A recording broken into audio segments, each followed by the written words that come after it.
নদুৱাৰ সমষ্টিৰ জামুগুৰিহাটৰ পকামুৰা পথাৰত ৰাজ্য চৰকাৰৰ উদ্যোগত মেগা স্বাস্থ্য মেলাৰ আয়োজন।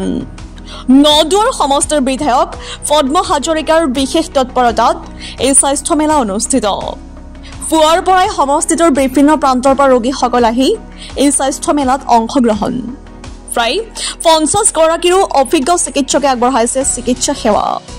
18 বছৰৰ তলৰ শিশু, কিশোৰ-কিশোৰীৰ বৃক্ক, স্নায়ু, হাৰ্ট, চকু, নাক, কাণ আদি বিভিন্ন ৰোগৰ চিকিৎসা প্ৰদানৰ লগতে পৰীক্ষা কৰি ঔষধ প্ৰদান কৰিছে চিকিৎসকে।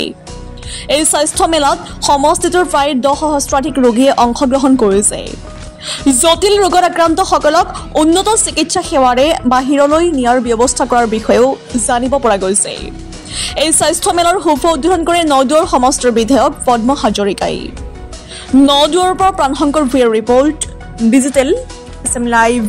আমাৰ প্ৰধানমন্ত্ৰী নৰেন্দ্ৰ মোদী ডাঙৰীয়াৰ জন্ম দিনৰ লগত সংগতি ৰাখি যি এক আমাৰ অসম চৰকাৰ তথা মুখ্যমন্ত্ৰী ডাঙৰীয়াই যি স্বাস্থ্য মেলাৰ আয়োজন কৰিছে সমষ্টি ভিত্তিত, আজি নদুৱাৰত সমষ্টি ভিত্তিত এই মেগা স্বাস্থ্য মেলা হৈ আছে। ইয়াত আমাৰ 18 বছৰ তলৰ যিসকল আছে তেওঁলোকক বিশেষ সুবিধা দিয়া হৈছে। ইয়াত পৰীক্ষা নিৰীক্ষা কৰাৰ পিছত ইয়াত চিকিৎসক আৰু তাৰোপৰি স্পেচিয়েলিষ্টো আহিছে।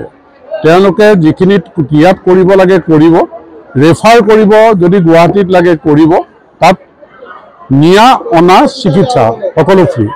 আৰু যদি কাৰোবাক বাহিৰত নি চিকিৎসা কৰিব লগা আছে সেই সুবিধাও এই স্বাস্থ্য মেলাৰ জৰিয়তে লাভ কৰিব। আৰু 18 বছৰ ওপৰ যিসকল আছে, যিহেতু প্ৰায় 50জন ডক্টৰ আছে, ইয়াত স্পেচিয়েলিষ্ট আছে, গতিকে তেওঁলোকেও যিখিনি সহযোগিতা আগবঢ়াব লাগে বঢ়াব।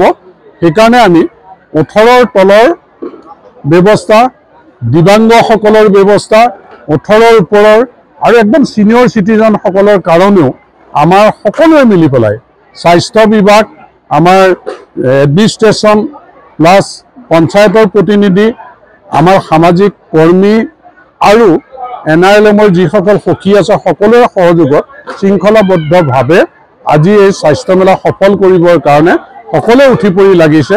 আৰু চিকিৎসকসকলে যথেষ্ট ভিৰ আপোনালোকে দেখিছে, তেখেতসকলেও নিষ্ঠাৰে চোৱা চিতা কৰিছে।